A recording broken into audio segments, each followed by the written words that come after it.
Bueno, damos gracias al Señor de que en la Biblia encontramos toda la información que Dios quiere que sepamos referente a los acontecimientos finales, ¿vale?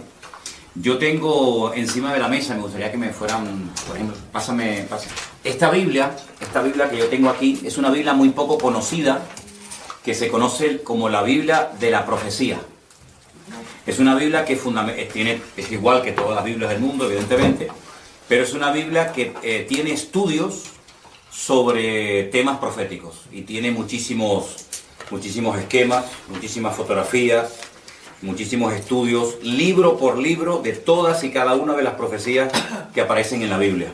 Aparece el porcentaje de cada profecía, del material profético en cada libro, las profecías más importantes. Si en algún momento quieren seguir profundizando en este tema de las profecías, pues les recomiendo esta Biblia. Es muy poco conocida, yo no sé ni cómo la conseguí, pero es una Biblia que está muy bien para estudiar todo el tema profético. Después también traje un libro que es una auténtica joya, de hecho es muy viejito, de los años 50. Para mí es el mejor libro que existe para estudiar escatología. Ahora tenemos una definición de la palabra escatología. Este libro lo escribió Dwight Pentecost y se llama Eventos del Porvenir. Es un libro excelente porque tiene una particularidad, y es que él presenta las distintas interpretaciones sobre pasajes bíblicos. Generalmente yo tengo docenas y docenas de libros de Daniel, de Apocalipsis, de escatología bíblica, y lo que ocurre es que el autor de ese libro te presenta su postura teológica. Pero sin embargo, este autor es muy bueno porque te dice, hay personas que este pasaje lo interpretan así, así, así. Y hay otras personas que lo interpretan así, así y asado. Y te dice qué versículos se pueden utilizar para defender una postura teológica, qué versículos se utilizan para defender otra. Entonces es un libro extraordinario. Yo me imagino que se puede conseguir este libro en el día de hoy, pero es el mejor. Sinceramente, de todos los que yo tengo, es el mejor. Luego yo les voy a recomendar, esto es un material, sí, no te preocupes. Después, con el paso del tiempo, sería bueno que ustedes se fueran haciendo con algo de material para tener en casa, ¿no? Para que ustedes sean autodidactas y puedan estudiar la Biblia por sí solos. Yo les voy a recomendar 2 diccionarios. Este es uno de ellos, Nuevo Diccionario Bíblico Ilustrado. Es un diccionario bíblico muy bueno, que además contiene muchas fotografías y muchos gráficos, muchísima información. Es un diccionario extraordinario, muy, pero que muy bueno. Y después hay otro que yo suelo utilizar mucho, que es este también, que se llama el diccionario Vine, pero este ya se centra más en explicación de palabras griegas y hebreas. Te dice dónde aparecen esas palabras, cómo se han traducido, y es un diccionario muy práctico a la hora de decir, bueno, ¿esta palabra realmente qué significa? ¿Cómo se tradujo esta palabra en este libro? ¿Cómo se tradujo en otro momento de la historia en otro libro? Es un libro extraordinario. Y luego tengo todo el Nuevo Testamento con el texto griego. Ustedes saben que el idioma griego es un idioma tremendamente rico, y a veces una palabra traducida no explica exactamente lo que se quiso decir en un principio. Entonces este es un volumen extraordinario, porque antiguamente venían 6 volúmenes, en 6 tomos, pero ahora lo han hecho en uno solo, y entonces se titula Comentario al texto griego al Nuevo Testamento. Durante estas próximas clases les iré recomendando diferentes libros para que ustedes tengan material muy bueno a la hora de conocer el tema de la escatología. Tenemos aquí en la pizarra una explicación, una definición de la palabra escatología, una palabra que parece muy raro, pero que no es tan complicada. La escatología bíblica, ¿vale?, es la rama de la teología. Teo es Dios, eología es palabra. Es la rama de la teología que trata de los acontecimientos finales. Escatos significa último, logos, palabra o estudio. Entonces es el estudio de las palabras que tienen que ver con los últimos tiempos. Yo sé que no es una palabra que se suele utilizar habitualmente en nuestro vocabulario de cada día, pero para que ustedes sepan que cuando hablamos de escatología no estamos hablando de nada raro, sino es la rama de la teología que estudia los acontecimientos finales. Hay parte de la teología que estudia la figura de Dios, hay parte de la teología que estudia la angelología, todo lo que tiene que ver con el mundo de los ángeles, con los demonios y todo eso. Hay parte de la teología que tiene que ver con la salvación, etcétera, etcétera. Pero la parte de la teología que estudia los acontecimientos finales se llama escatología. En este caso, escatología bíblica. ¿De acuerdo? Entonces, es muy, muy importante que nos demos cuenta de un principio que funciona a la perfección. Y es que la Biblia se interpreta a sí misma. Esa es una regla de oro que hay que tener siempre presente. Lo que usted a lo mejor está leyendo en Daniel y no entiende, te vas a lo mejor al Apocalipsis y lo entiende, o viceversa. Vamos a hacer una prueba antes de entrar ya en materia, para explicar un par de capítulos muy fundamentales y necesarios de entender para poder entender el resto del tema de la escatología, para que ustedes se den cuenta lo importante que es entender otras cosas del libro de Daniel para poder interpretar adecuadamente el libro del Apocalipsis. Vamos a hacer un ejemplo. Vamos a ir, por ejemplo, al capítulo 13 del libro del Apocalipsis. El último libro de la Biblia, concretamente en el capítulo 13, los primeros versículos, vamos a leerlos para los hermanos que nos están escuchando. Apocalipsis 13, del 1 al 2. Y se van a dar cuenta que si ustedes no tienen una base bíblica para poder interpretar estos textos, ustedes no van a entender absolutamente nada, que es lo que les suele pasar a mucha gente, que cuando se quieren meter a estudiar escatología bíblica, como no tienen una base, el libro de Apocalipsis les aburre y entonces lo dejan para más adelante porque no entienden nada. Apocalipsis 13:1 dice: me paré sobre la arena del mar y vi subir del mar una bestia. Fíjense el dato que nos da aquí. Tenía 7 cabezas y 10 cuernos. Y en sus cuernos 10 diademas. Y sobre sus cabezas un nombre blasfemo. La bestia que vi era semejante a un leopardo. Sus pies como de oso. Y su boca como boca de león. Y concluye el versículo 2 diciendo que el dragón le dio 3 cosas. Le dio poder, le dio su trono y le dio grande autoridad. Ahora, está bien claro que este animal no existe. No hay ningún animal que se parezca a un leopardo, pero que cuando observa sus pies es como un oso y cuando habla es como un león. Entonces uno dice, esto no se puede interpretar literalmente. Detrás de esto hay un lenguaje simbólico. Cada animal, cada cosa que aquí nos proporciona el texto, tiene que significar algo, y como no sé lo que es ese algo, no entiendo el pasaje. Entonces lo que la gente hace es que lo descarta y ya digo, lo deja para más adelante. Entonces, lo primero que vamos a estudiar esta tarde es la figura o la imagen del rey Nabucodonosor. Y nos vamos al capítulo 2 del libro de Daniel. Leí estos versículos de Apocalipsis 13 para que os deis cuenta que si ustedes no entienden el pasado, no pueden entender el futuro. Entonces, en Daniel capítulo 2, es un capítulo extraordinario porque nos habla acerca de un sueño que el rey de Babilonia, en este caso Nabucodonosor, tuvo. Y entonces él dice que él quería saber su interpretación. Pero cuando él se reúne con todos los magos, sátrapas y adivinos de su corte, él les dice algo. Quiero que ustedes me interpreten el sueño que he tenido. Quiero saber lo que significa. Pero lo primero que quiero es que me digan qué fue lo que soñé.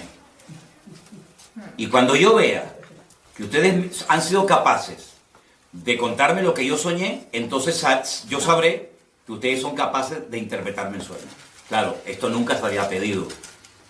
Las personas que estaban a su alrededor en la corte le dijeron, pero rey, ¿cómo te vamos a interpretar el sueño si no nos lo cuentas? Cuéntanos el sueño y nosotros te diremos lo que significa. Y él dijo, de eso nada. Si no me cuentan el sueño y a continuación su interpretación, los mando a matar a todos.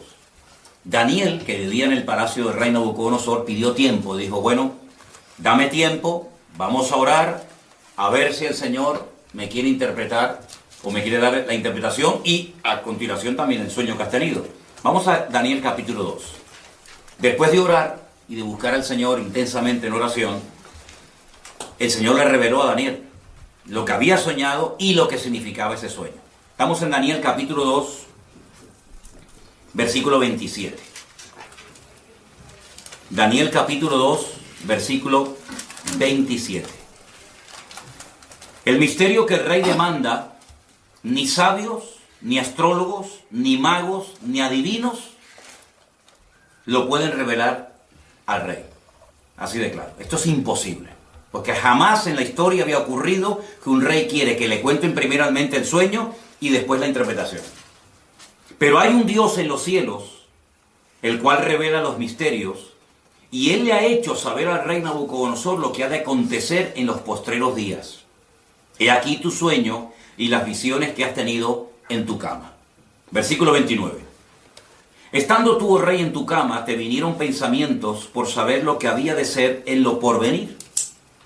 Y el que revela los misterios te mostró lo que ha de ser. Y a mí me ha sido revelado este misterio, no porque en mí haya más sabiduría que en todos los vivientes, sino para que se dé a conocer al rey la interpretación y para que entiendas los pensamientos de tu corazón. Daniel no está atribuyendo ninguna gloria para sí mismo, sino que él lo que está dejando bien claro es que no hay hombre alguno en la tierra que sea capaz de interpretar esto, ni siquiera él. Pero sin embargo él exalta y levanta la figura de su Dios y dice, pero hay un Dios en los cielos que lo sabe todo, que lo conoce todo. Ahora, la interpretación del sueño es algo impresionante, porque te vas a dar cuenta de que Dios es el que conoce y revela la historia cuando Él quiere y como Él quiere. Escucha la interpretación del sueño. Versículo 31.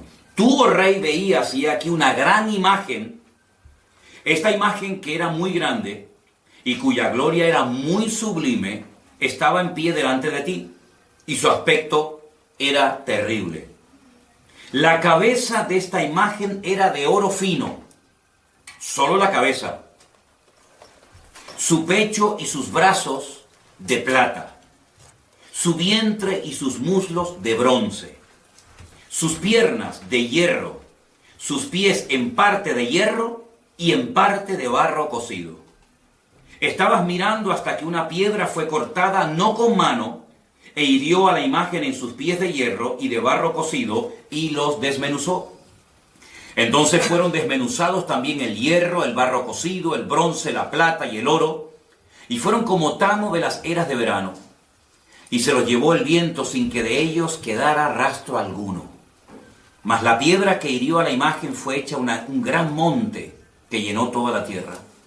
Este es el sueño. También la interpretación de él diremos en presencia del rey. Versículo 37. Tú, oh rey, eres rey de reyes, porque el Dios del cielo te ha dado reino, poder, fuerza y majestad. Y donde quiera que habitan hijos de hombres, bestias del campo y aves del cielo, Él lo ha entregado en tu mano, y Él te ha dado el dominio sobre todo. Tú eres aquella cabeza de oro. Ya está revelando la interpretación del sueño.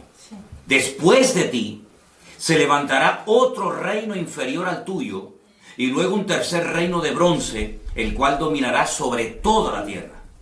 Y el cuarto reino será fuerte como hierro, y como el hierro desmenuza y rompe todas las cosas, y desmenuzará y quebrantará todo.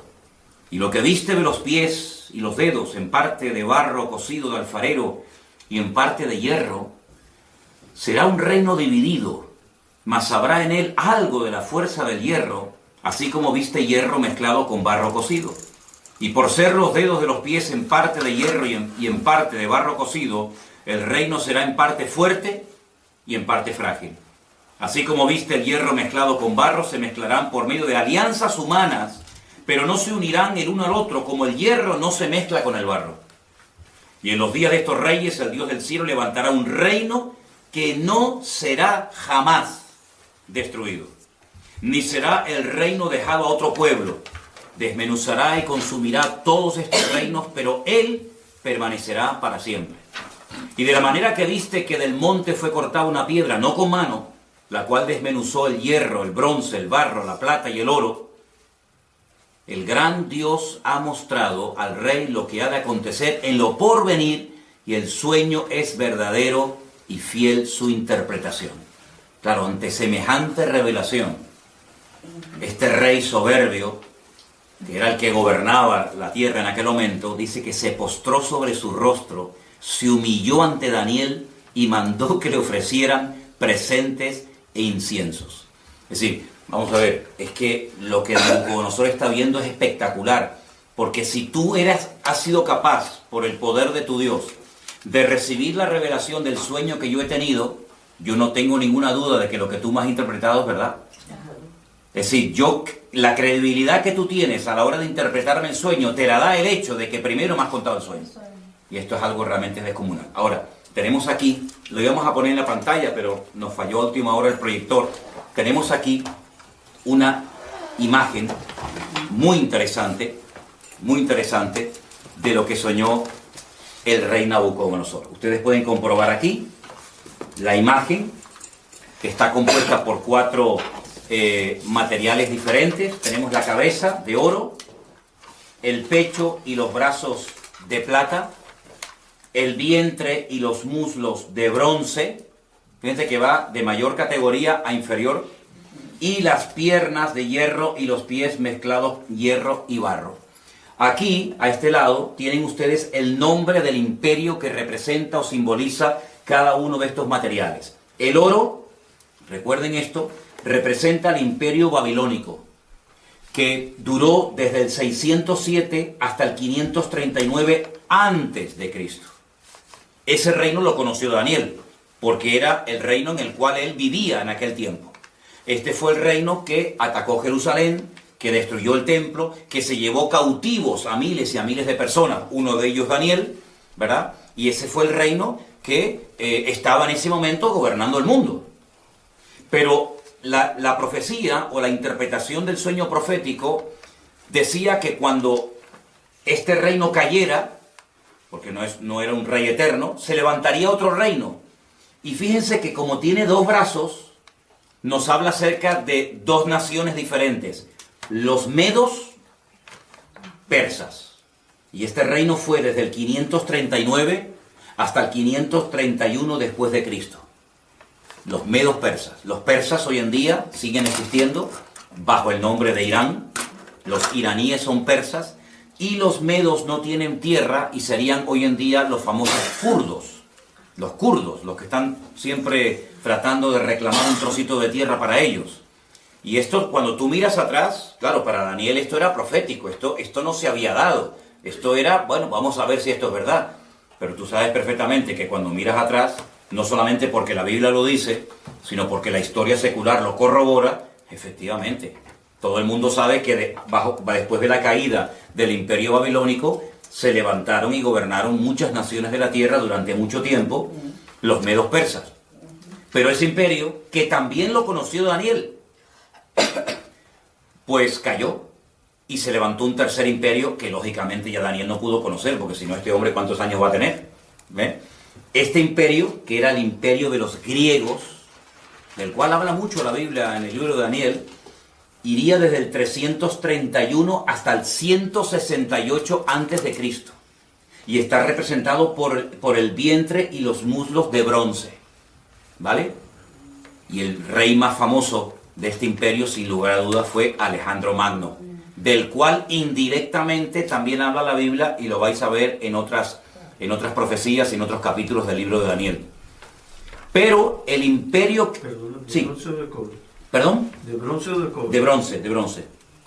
Ahí pone cobre. De cobre. ¿Dónde está? Aquí, mira. Sí, bueno, pero bronce. Es bronce. Bronce. ¿Ok?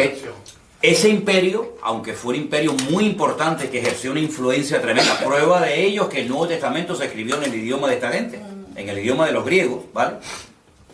Ese imperio cayó, y hay cosas muy interesantes que contar acerca de ese imperio. Y se levantó un cuarto imperio que está representado por las piernas de hierro, y fue un imperio que casi duró 1000 años. Tense en cuenta que de todos los miembros del cuerpo humano, el miembro más largo son las piernas. Y por eso las piernas representan al Imperio Romano. Pero hay dos piernas, y así como había dos brazos que representan a los medos y a los persas, también había dos partes del Imperio Romano muy importantes, Oriente y Occidente, ¿vale? La capital del Imperio Romano en Oriente, ¿cuál era? Constantinopla. Y la capital del Imperio Romano en Occidente era Roma, ¿vale? Este fue el imperio del Nuevo Testamento. Este es el imperio que conoció Cristo, que empezó en el 476 hasta el 900 y pico, después de Cristo. De todos los 4 imperios que aquí se menciona en la Biblia, que iban a aparecer a lo largo de la historia de la humanidad, el único que encontramos en el Nuevo Testamento es el imperio de los romanos. Estos 3 ya habían desaparecido en la época de Cristo. El babilónico, el medo-persa y el griego ya no existían, aunque lógicamente dejaron mucho de su influencia. Y bueno, todavía se pueden ver vestigios y ruinas y monumentos de estos imperios, pero que desaparecieron antes de Cristo. El Antiguo Testamento, la Tanaj, como se llama en hebreo, nos relata la historia del imperio babilónico, nos relata la historia del imperio medo-persa, pero no dice absolutamente nada del tercer imperio, que es el imperio de los griegos. No tenemos información en nuestras Biblias sobre el imperio griego. Pero en el Concilio de Trento, siglo XVI, ¿vale? Concilio de Trento, siglo XVI, la Iglesia Católica, a través del Papa de turno, decidió por su cuenta y libre albedrío, meterle 7 libros más al Antiguo Testamento. Y uno de esos libros, yo les recomiendo que lo lean. Se llama Primera de Macabeos y Segunda de Macabeos. Por eso si alguien te dice, oye, ¿por qué la Biblia de ustedes tiene 66 libros y la de los católicos tiene 72? ¿Es que ustedes le han quitado libros? No, es al revés. No es que nosotros le hayamos quitado libros, es que ustedes le han metido libros. Ustedes le han metido 7 libros más en el Concilio de Trento, siglo XVI. Esos libros, por ejemplo, se llaman Sabiduría, Judith, Tobías, Primera y Segunda de Macabeos. Y esos libros de Primera y Segunda de Macabeos son la historia, son la historia de la influencia del imperio griego durante el tiempo que se dividió el imperio griego. Cuando Alejandro Magno se muere, pues se divide en 4, que ya hablaremos en su momento acerca de eso, y entonces el Antiguo Testamento termina contándonos la historia de los medos persas, pero claro, si tú estás estudiando esta profecía, tú dices, bueno, pero ¿y entonces los griegos? Es que el Antiguo Testamento no termina contándote la historia de los griegos. Y cuando empiezas el Nuevo Testamento ya te encuentras a los romanos, Poncio Pilato, el César de Roma, etcétera, etcétera. Entonces tú dices, ¿qué pasó con el tercero? Bueno, tú sabes, o debes saber, que entre el Antiguo Testamento y el Nuevo Testamento hay 400 años de silencio, donde no se cuenta nada, ¿vale?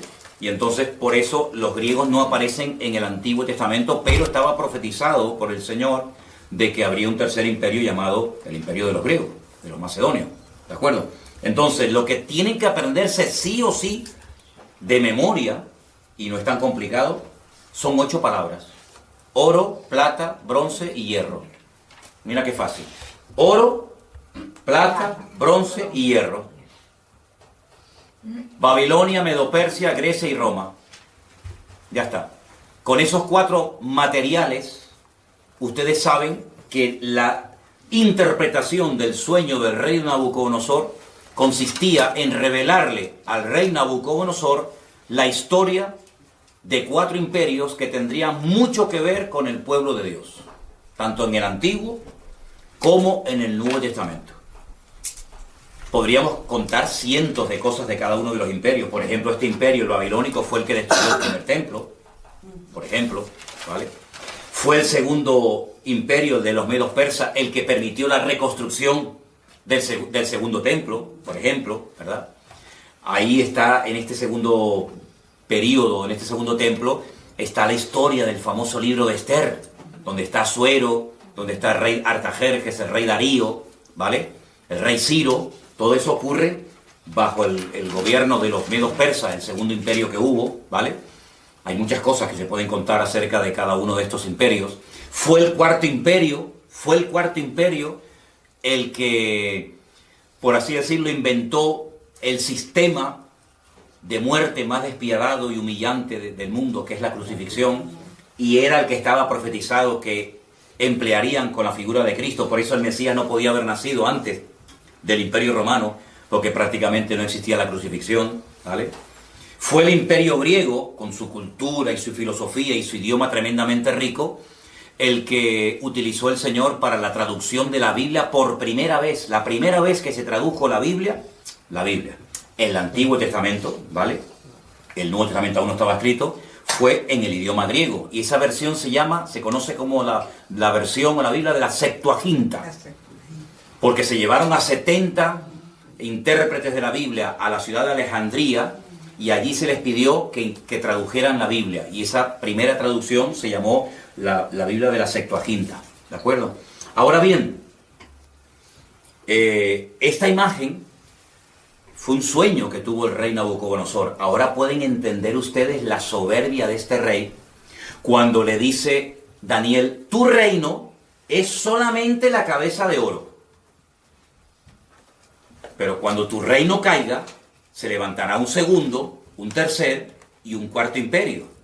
Pero si ustedes siguen leyendo el libro de Daniel, se van a dar cuenta que en el capítulo 3, él manda a construir una imagen toda de oro, desde la cabeza hasta los pies, como diciendo: yo no reconozco, yo no acepto, por mucho que se haya humillado y por mucho que haya reconocido que el Dios de Daniel era el verdadero. Hay un momento en el que él reflexiona y dice: ¿cómo? ¿Que va a haber un segundo imperio, un tercero y un cuarto? De eso nada. Él manda a construir una estatua de oro. Les voy a leer unos versículos simplemente del capítulo 3. El rey Nabucodonosor, verso 1, hizo una estatua de oro cuya altura era 60 codos, su anchura era de 6 codos, la levantó en el campo de Dura, en la provincia de Babilonia. Un atentado contra la revelación divina, como diciendo: toda la estatua va a ser de oro porque mi reino va a durar eternamente y para siempre. Y ese fue el gran milagro de aquellos 3 jóvenes que dice la Biblia que no quisieron postrarse ante la imagen de oro y fueron arrojados dentro de un horno de fuego, y el Señor los salvó milagrosamente de la muerte. Y otra vez el rey Nabucodonosor cae de rodillas y reconoce que el Dios de estos chicos es el Dios verdadero. Pero bueno, vendrán otros momentos en los que demostrará su soberbia y su orgullo, porque a pesar de las cosas tremendas que está viendo, él sigue, como decimos aquí, R con su actitud, ¿no? De no querer reconocer las cosas. Entonces, queda claro la interpretación de este sueño. Queda claro, ¿no? ¿Vale? Los 4 imperios ya forman parte de la historia. Pero ¿qué es lo que ocurre? En el capítulo 2 del libro de Daniel es donde aparece este sueño con su correspondiente interpretación. Pero, a su vez, Daniel también tiene un sueño. En el capítulo 7. Entonces vamos al capítulo 7 del libro del profeta Daniel y vamos a leer algunos versículos en esta tarde. ¿Los hermanos de Bélgica nos están escuchando bien? Ok, perfecto. Les mandamos un saludito a todos los hermanos de Bélgica. Y a todos los que nos están viendo de muchas partes, hermanos de Estados Unidos y de México y de muchos lugares, que el Señor les bendiga a todos. Daniel capítulo 7. Y van a ver lo importante que es entender la interpretación de este sueño que tuvo Daniel para poder entender los primeros versículos que leímos en esta tarde de Apocalipsis capítulo 13, donde no se entendió nada, pero vais a ver qué importante. Daniel capítulo 7, voy a pedirles a algunos de ustedes que lea un versículo, yo leo el siguiente, pero tienen que leerlo fuerte porque estamos grabando, ¿de acuerdo? Daniel 7:1. En el primer año de Belsasar, rey de Babilonia, tuvo Daniel un sueño. ¿Ven? Ya no está Nabucodonosor como rey, ahora es Belsasar, pero sigue estando el reino de Babilonia. Tuvo un sueño y visiones de su cabeza mientras estaban en su lecho. Luego escribió el sueño y relató lo principal del asunto. ¿Alguien que lea el versículo 2? Daniel dijo: miraba yo en mi visión de noche, y he aquí que los 4 vientos del cielo combatían en el gran mar. Versículo 3 dice, y 4 bestias grandes diferentes la una de la otra subían del mar. La primera era como león y tenía alas de águila. Yo estaba mirando hasta que sus alas fueron arrancadas y fue levantada del suelo y se puso enhiesta sobre los pies a manera de hombre y le fue dado corazón de hombre. Versículo 5. Y aquí otra segunda bestia semejante a un oso, la cual se alzaba de un costado más que de otro. Tenía en su boca 3 costillas entre los dientes y le fue dicho así, levántate y devora mucha carne. Después de esto miré, y he aquí otra, semejante a un leopardo, con 4 alas de ave en sus espaldas. Tenía también esta bestia 4 cabezas, y le fue dado dominio. Después de esto miraba yo en las visiones de la noche, y aquí la 4ª bestia, espantosa y terrible en gran manera, fuerte, la cual tenía unos dientes grandes de hierro, devoraba y desmenuzaba, y las obras hollaba con sus pies, y era muy diferente de todas las bestias que vi antes de ella, y tenía 10 cuernos. Mientras yo contemplaba los cuernos, he aquí que otro cuerno pequeño salía entre ellos, y delante de él fueron arrancados 3 cuernos de los primeros. Y he aquí que este cuerno tenía ojos como de hombre, y una boca que hablaba grandes cosas. Estuve mirando hasta que fueron puestos tronos, y se sentó un anciano de días, cuyo vestido era blanco como la nieve, el pelo de su cabeza como lana limpia, su trono llama de fuego, y las ruedas del mismo fuego ardiente.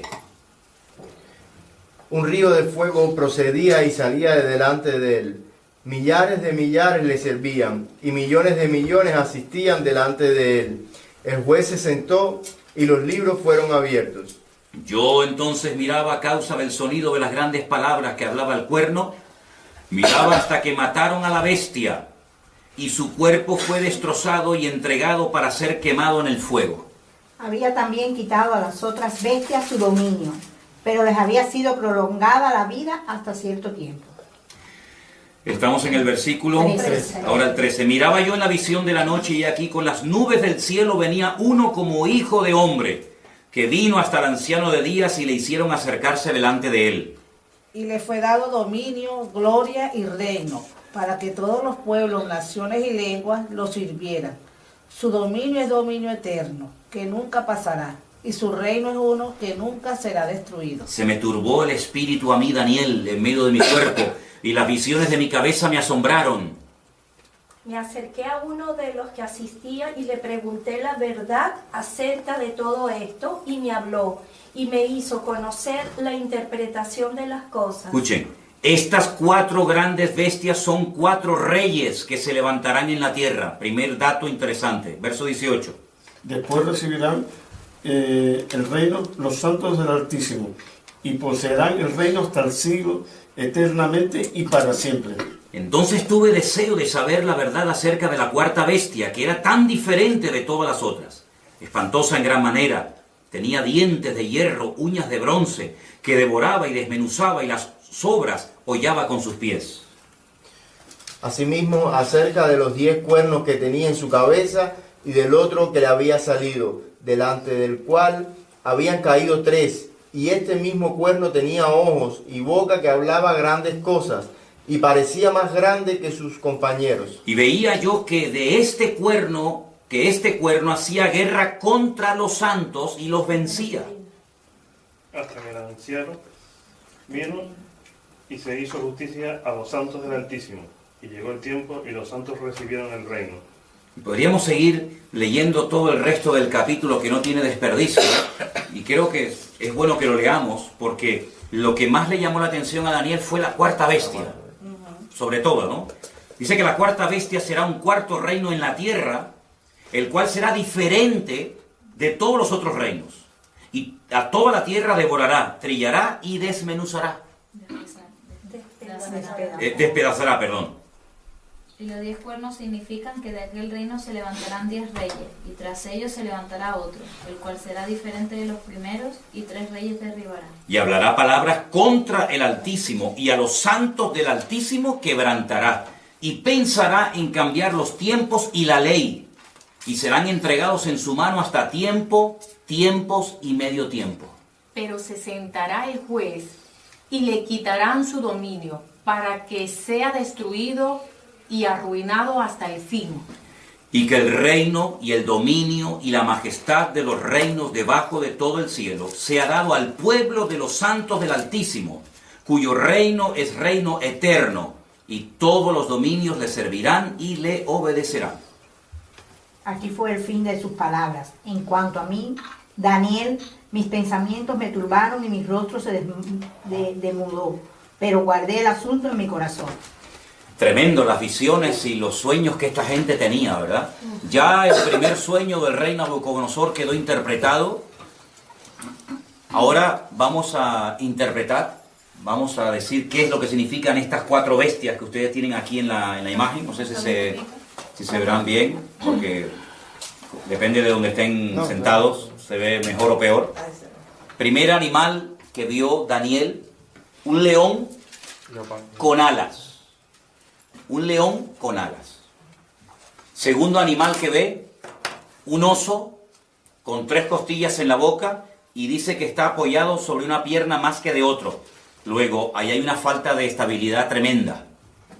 Tercer animal que ve, un leopardo con 4 cabezas. Y la cuarta bestia que ve, una cabeza, 10 cuernos, terrible, espantosa, destructiva, sin piedad, sin misericordia, y fue algo que le espantó tanto a Daniel que él más que nada quería saber qué significaba, qué representaba la cuarta bestia. Ahora, la interpretación de qué representan estos animales es exactamente la misma que la interpretación del capítulo 2 de Daniel. La cabeza de oro representaba a Babilonia, ¿sí o no? Sí. Al lado de la cabeza pongan el león con alas, representa también a Babilonia. Es lo mismo. Lo que pasa que Daniel, como siervo de Dios, ve la ferocidad de los reinos, mientras que, digamos que Nabucodonosor, como rey, lo que ve es la grandeza de los reinos, el oro, la plata, etcétera, etcétera, ¿no? Lo rápido que atacaba ese imperio está representado por las alas del león, ¿verdad? El oso representa a los medos persas, exactamente igual. Uno de los dos era más fuerte que el otro. Los persas eran más fuertes que los medos. Y por eso está apoyado sobre una pata más que de otra. Las 3 costillas que lleva en la boca representan 3 naciones, que le voy a decir qué naciones representan. Tengo aquí otra Biblia. Apunten que esas 3 costillas en la boca representan a Babilonia, Lidia y Egipto. Babilonia, Lidia y Egipto. Lidia. Hay un lugar que se llama Lidia, no Lidia. Y Egipto. Perdón, no Libia. No, Lidia. Libia. Lidia, con D. Babilonia, Lidia, Y Egipto. Y Egipto. Libia. El leopardo de 4 cabezas representa al imperio de los griegos.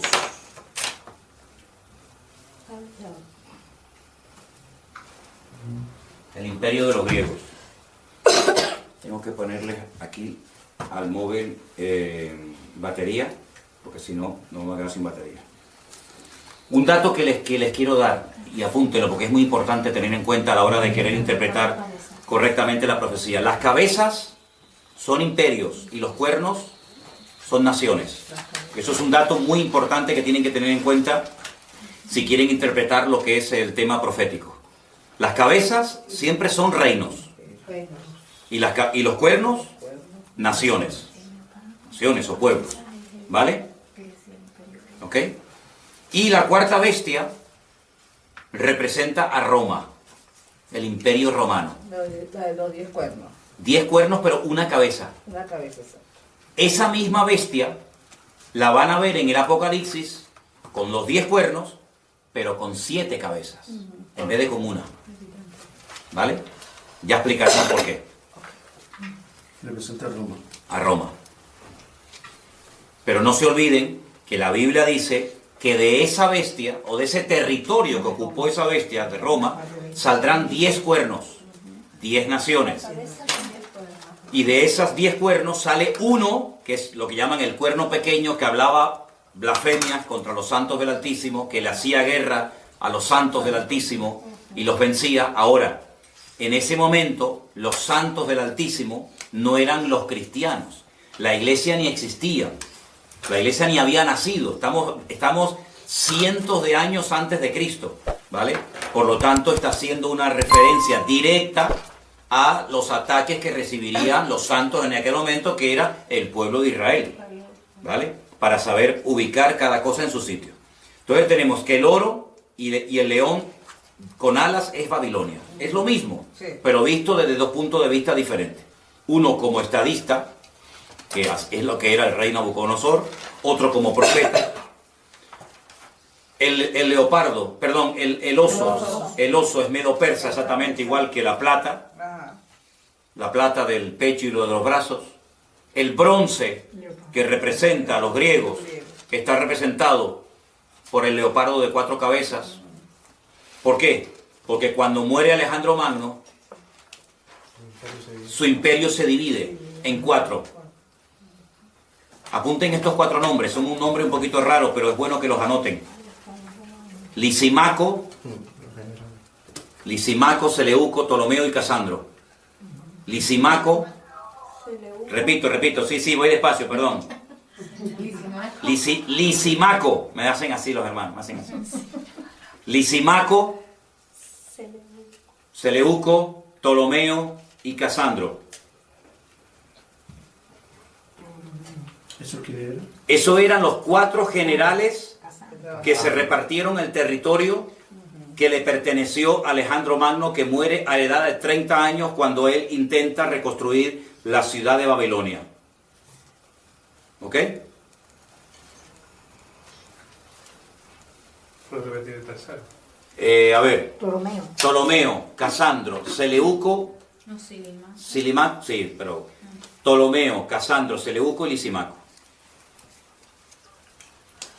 Recuerden ese nombre Seleuco, porque ustedes van a oír mucho del imperio griego, que tiene que ver mucho con Israel, de los famosos seleucidas. Los seleucidas, cuando ustedes vayan a leer en la Biblia católica esos libros de historia de Israel que le añadieron, como dije antes, en el siglo XVI, Concilio de Trento, al Antiguo Testamento, ustedes van a encontrar un personaje terrible, llamado Antíoco Epifanes. Ese era un seleucida, porque el imperio romano se dividió en 4 y la parte que a él le correspondió era la parte que conocemos hoy en día como Israel. Y este es el que coge un cerdo y lo sacrifica en el altar en el templo de Jerusalén. Porque podríamos hablar mucho, largo y tendido, acerca de las estrategias de estos 4 imperios. Por ejemplo, el primero destruyó el templo. Él no quería que hubiera ningún templo más que el de ellos. Pero el segundo imperio manda a construir el templo. El tercer imperio no lo destruye, pero lo profana. Y el cuarto imperio lo vuelve a destruir. Entonces son las distintas estrategias de Satanás a lo largo de la historia, de cómo él ataca al pueblo de Dios. Uno lo destruye, a otro intenta que se asimilen a la cultura de los griegos. De hecho, el templo en la época de los griegos se había convertido en una especie de gimnasio, donde tenían sus ídolos y sus estatuas. ¿Se dan cuenta? Entonces todo esto es muy interesante que lo sepa. Y la cuarta bestia es nada más y nada menos que Roma, ¿sí? Vamos a ponerles aquí a los hermanos para que sigan viendo el estudio, ¿ok? De acuerdo. Les voy a poner aquí una imagen. Aquí tienen ustedes, por ejemplo, ¿ves? Al oso. ¿Veis? El oso con las 3 costillas en la boca. Representa a los medos persas, ¿sí? Vamos a ver si puedo ponerles otras imágenes, porque a veces, como dice el refrán, una imagen vale más que 1000 palabras, ¿no? Tenemos, por ejemplo, miren esta imagen de este... Aquí tenemos el león. El león con las alas. ¿Quién era el león con las alas? Babilonia. Ahí lo tenemos. Bueno, en algunos lugares, aquí en Santa Cruz, hay edificios que en lo alto tienen un león con alas. De hecho, hay una compañía de seguros. Hay una compañía de seguros que su símbolo es el león con alas.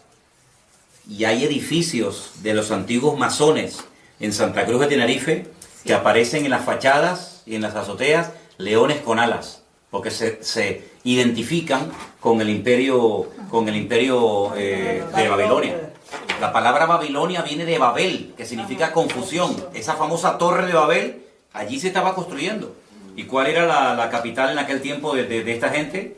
Pues era Nínive, a donde quería mandar el Señor a su siervo, el profeta Jonás, ¿no? Entonces, vamos a ir otra vez a Apocalipsis capítulo 13 y vamos a cambiar las palabras que aparecen ahí por los nombres de los imperios. Y vas a ver cómo lo vas a entender ahora perfectamente. Al principio, Apocalipsis 13, 1 y 2, lo leímos y nadie entendió nada. Ahora vas a ver que lo vas a entender perfectamente con esta pequeña explicación que te he dado. ¿Alguien que me lea los 2 primeros versículos, por favor? Me paré sobre la arena del mar y vi subir del mar una bestia que tenía 7 cabezas y 10 cuernos, y en sus cuernos 10 diademas y sobre sus cabezas un nombre blasfemo. Ok, ahora vamos a sustituir el nombre de los animales por los imperios que representan. Vuélvelo a leer otra vez, por favor. Ustedes allí en Bélgica y los hermanos que nos ven por ahí, inténtenlo hacer en casa, pero cambiando el nombre del animal y sustituyéndolo por el imperio que representa o simboliza. Ok, otra vez. Me paré sobre la arena del mar y vi subir del mar una bestia. En otro versículo que ya les daré, el mar representa las naciones. ¿Vale? Tenía 7 cabezas, 10 cuernos. En sus cuernos 10 diademas, sobre sus cabezas un nombre blasfemo. Y la bestia que vi era semejante a... Un leopardo. ¿Y quién es el leopardo? El imperio griego. Griego. Griego. La bestia que vi era semejante, se parecía a un griego. Sus pies, es decir, la forma como se movía, la forma como actuaba, era como de un persa, de un medo persa. Y la forma como hablaba o se comunicaba o se expresaba como un babilónico. Entonces hay una mezcla, porque ven que el león es Babilonia, el leopardo es Grecia, el oso son los medos persas y la bestia es Roma. Pero ahora ya no es un animal el que representa un imperio, sino que ahora es una mezcla, lo que representa a esta última bestia, y esta bestia de la cual se está hablando aquí en Apocalipsis 13, es el anticristo. En Apocalipsis capítulo 13, ya lo estudiaremos en su momento, se habla de 2 personajes. Una bestia, que es el anticristo, y otra bestia, que es el falso profeta. Otro personaje completamente diferente. Digamos que el anticristo va por la línea política, es el político de turno, el que gobierna, y el falso profeta es el que se encarga, digamos, de lo religioso, de lo espiritual, por decirlo de alguna manera. Entonces uno dice, bueno, si el anticristo, o la bestia, como se lo llama en el Apocalipsis, es semejante a un leopardo o a un griego, uno tiene que indagar y estudiar fuera de la Biblia cómo era el estilo de vida de la gente griega. Y uno dice, era gente que le daba una importancia tremenda al aspecto físico. Miren la cantidad, yo no sé en otros países, pero alrededor de nuestra iglesia hay 7 gimnasios y todos llenos. Es decir, es un hombre que le va a dar una importancia tremenda a la imagen, al aspecto físico. Es interesante. Una persona que se va a cuidar, una persona que va a dar una imagen atractiva, una imagen llamativa, porque así eran los griegos, se cuidaban hasta decir basta. Pero cuidado porque eran bisexuales la mayoría de los griegos, les gustaba tanto las mujeres, como los hombres, como los niños, como los animales, como lo que apareciera. Estamos viviendo en unos tiempos donde hoy en día hay mucha gente que dice, no, a mí me gustan las mujeres, me gustan los hombres, terrible. Eran hedonistas, es decir, el placer como meta, el placer como objetivo. Pasarlo bien, disfrutar de la vida, sean drogas, sea sexo, sea lo que sea, así eran los griegos. Eran gente culta. La cuna de toda la filosofía tiene su origen en Grecia. Eran gente culta, no eran estúpidos, no eran ignorantes, eran gente culta. Luego, sabían expresarse, sabían hablar. Lean los discursos ustedes de Platón, de Aristóteles, de Sócrates. Eso es alucinante, la riqueza del vocabulario, ¿verdad? La demagogia que utilizaba aquella gente, la oratoria que tenían, todo eso lo va a tener este tipo, ¿verdad? Porque se va a parecer a un griego. Pero además dice que sus pies, su forma de actuar, era como de un oso. Y los osos son los persas. Claro. Oigan hablar ustedes a los persas. Te cautivan.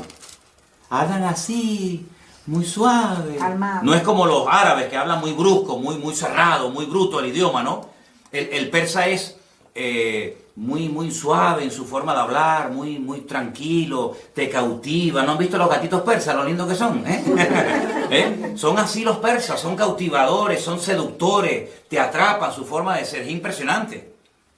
Pero dice la Biblia que su boca es como la de un león, destructivos a más no poder.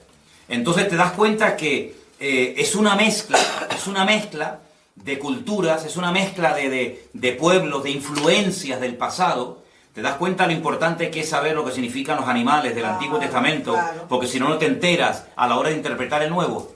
Pero hay un dato muy importante. La última parte del versículo 2 dice que el dragón, y el dragón en la Biblia, ¿quién es? Satanás. Es uno de los muchos nombres que recibe Satanás en la Biblia. Dragón, Satanás, diablo, serpiente antigua, etc. El dragón o Satanás le dio poder, su trono, una sede de gobierno y grande autoridad. Sería interesante preguntarnos dónde está la sede de gobierno mundial, o por lo menos europea, de Satanás hoy en día. Porque cuando estudiemos las iglesias del Apocalipsis, ustedes van a ver que hay un mensaje a una iglesia, y a esa iglesia le dice el Señor, yo sé dónde ustedes tienen su congregación. Ustedes tienen la iglesia, ustedes se congregan donde hoy por hoy Satanás tiene su trono. Pero Satanás no tiene hoy en día su trono allí. Entonces tú te vas a dar cuenta de que es las naciones que se van a unir en los últimos tiempos para apoyar al anticristo, son naciones que surgen del antiguo territorio del Imperio Romano. Y entonces uno tiene que estudiar la historia y preguntarse, ¿y los romanos qué parte del mundo conquistaron? ¿América? No. ¿Oceanía? Tampoco. Los romanos conquistaron toda Europa, todo el norte de África y Oriente Medio. Por eso ven dos piernas, porque una pierna representa un continente y la otra pierna representa la otra parte, África y Occidente. Qué curioso que el único continente del mundo que se ha unido militarmente, económicamente, políticamente, etcétera, etcétera, etcétera, ¿cuál ha sido? Europa. Europa hace años se enfrentó en una guerra donde murieron 65 millones de personas, donde franceses, alemanes, ingleses, austríacos, polacos, todos se odiaban. Sin embargo, hoy en día son amigos y se sientan todos a comer en la misma mesa. Hubo una primera guerra mundial donde murieron millones de personas. Es decir, el único continente donde se han llevado a cabo 2 guerras mundiales ha sido Europa. Y sin embargo, hoy en día se han unido y hay una sede de gobierno hoy por hoy en Europa que está desde donde nos están viendo ahora mismo nuestros hermanos de Bélgica, allí en Bruselas, desde donde está la sede de gobierno europeo, y lo que se aprueba ahí afecta para bien o para mal al resto de Europa. De hecho, los españoles, los franceses, los alemanes, etcétera, tienen sus eurodiputados, sus representantes en ese lugar donde se dictan leyes de todo tipo. Entonces se dan cuenta de que lo que antes era un sueño o algo imposible, que incluso tuviéramos una moneda en común, los alemanes, los franceses, los italianos, los belgas, los portugueses, los griegos, etcétera, hoy en día es una realidad, ¿verdad? El euro, Europa, hasta nuestro nombre, hasta el nombre de nuestro continente tiene nombre de mitología griega. Estudien, vean, yo no lo voy a decir, pero estudien ustedes, indaguen quién fue Europa. ¿Quién fue Europa? ¿De dónde viene el nombre Europa? Era parte de la mitología de la historia griega. Entonces se dan cuenta que el imperio griego ha caído, pero la influencia griega sigue estando hoy en día, vamos, entre nosotros de una forma tremenda, tremenda. Entonces, por una parte uno ve gente muy culta, pero por otra parte ve a esa gente tan culta que son después unos auténticos salvajes y unos auténticos liberales, porque va a haber una mezcla de cultura, de salvajismo, de religiosidad, de espiritualidad. Ah, y una cosa, los griegos eran muy religiosos. No se olviden ustedes que cuando el apóstol Pablo fue a Grecia, al Areópago, dice que caminó por la mañana y luego por la tarde lo invitaron a compartir la palabra y dijo, hermanos o amigos, veo que ustedes sois gente muy religiosa, porque tenéis dioses para todo. Incluso observé que tenéis un altar donde hay abajo, al pie del altar, una inscripción que dicen al Dios no conocido. Por si acaso se nos queda alguno por no adorar, también lo adoramos. Y Pablo, aprovechando esa coyuntura, dijo, yo os vengo a hablar de ese Dios que ustedes ignoran, y comenzó a predicarles la palabra, ¿no?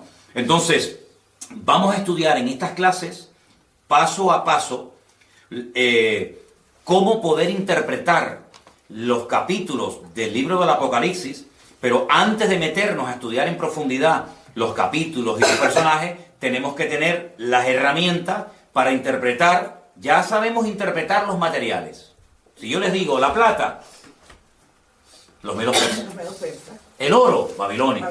El leopardo de 4 cabezas, que representa la división del imperio griego cuando muere Alejandro Magno, los 4 generales. Ya sabemos quiénes son, los griegos. La bestia con una cabeza y 10 cuernos, los romanos. El león con alas, los babilónicos. Bueno, ahora nos quedan los caballos que cambian de color en el libro de Apocalipsis, y también nos queda no solamente el tema de los caballos, sino también el lenguaje simbólico que se emplea cuando se habla de algunos imperios en particular, como por ejemplo el macho cabrío y el carnero. Eso lo vamos a ver la próxima semana, cómo hay una batalla entre el macho cabrío y el carnero, cómo se enfrentan el uno al otro, cómo hay un cuerno que le crece de una forma enorme, de una forma desproporcional. Todo eso lo vamos a ir viendo, porque el libro del Apocalipsis está escrito en un lenguaje simbólico y hay que dominarlo.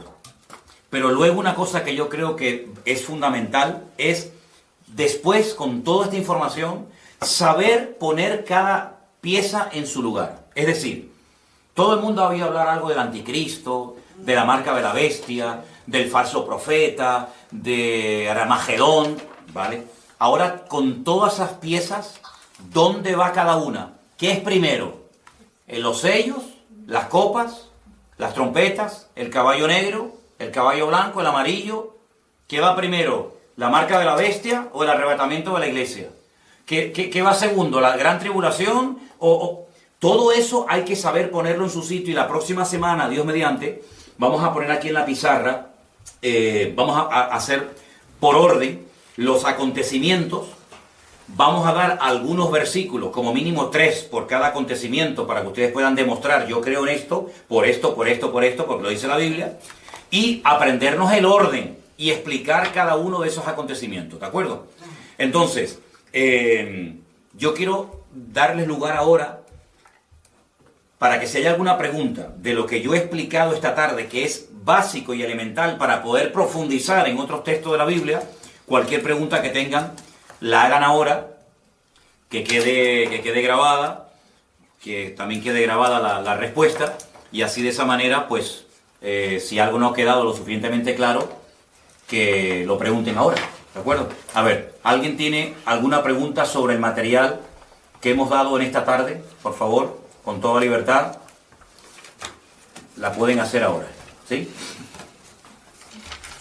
Pastor, los 4 generales que cuando Alejandro Magno, que se separaron, ellos también, por supuesto, ellos formaron parte de lo que es ahorita Europa. Entonces, ¿cuáles fueron los sitios donde ellos se establecieron? Muy buena pregunta. Los 4 generales que se encargaron de administrar el territorio que había sido previamente conquistado por Alejandro Magno, se repartieron diferentes zonas. Unas zonas tocaba Europa. Yo lo voy a decir exactamente el próximo día, ¿sí? Otros tomaron territorios de África. Otros territorios tomaron, por ejemplo, lo que sería Palestina y Siria y Jordania. Entonces, eso es muy importante porque de uno de esos cuatro viene el anticristo.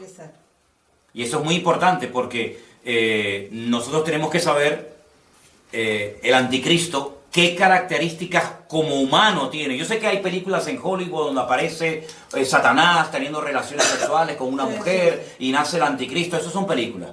El anticristo tiene padre y tiene madre.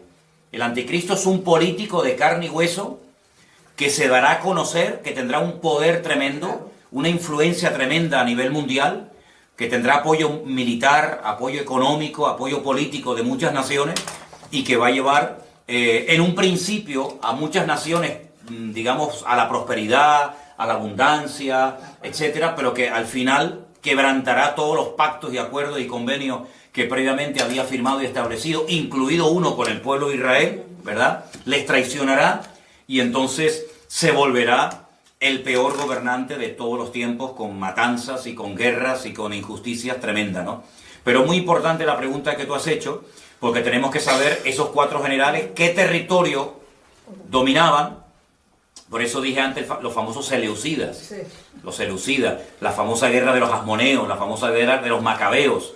La palabra macab significa en hebreo martillo. Los macabeos eran los que golpeaban, los que intentaban golpear y destruir al imperio de los griegos, que por un tiempo lo consiguieron, cuando volvieron a consagrar el templo de Jerusalén. De ahí viene la famosa fiesta de Hanukkah y todo eso, que ya lo explicaremos en su momento.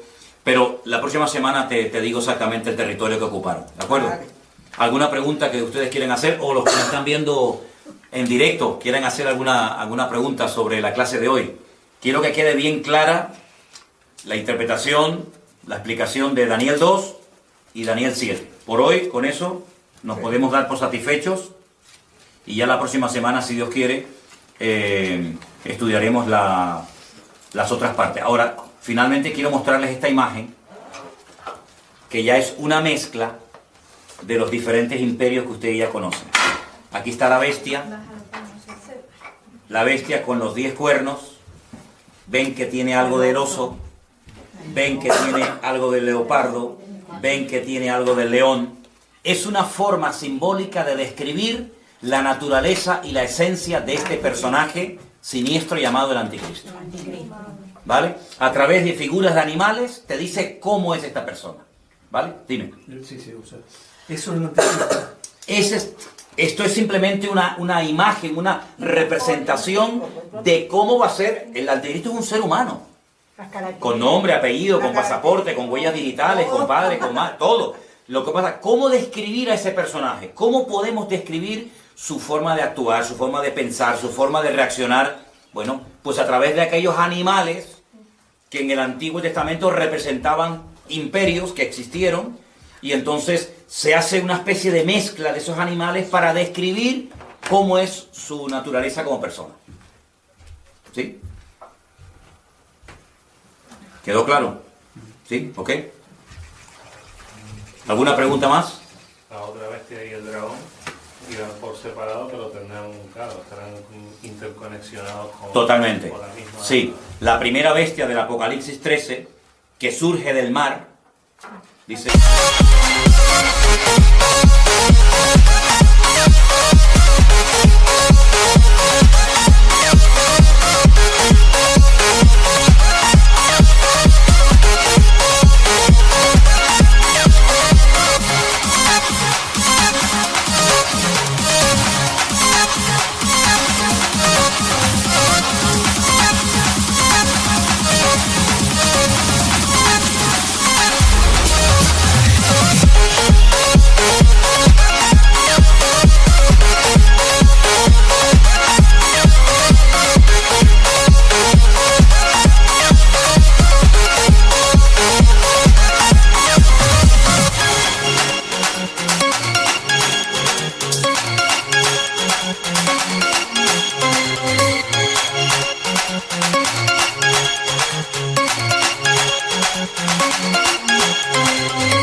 versículo 1, vi subir del mar una bestia, y la describe.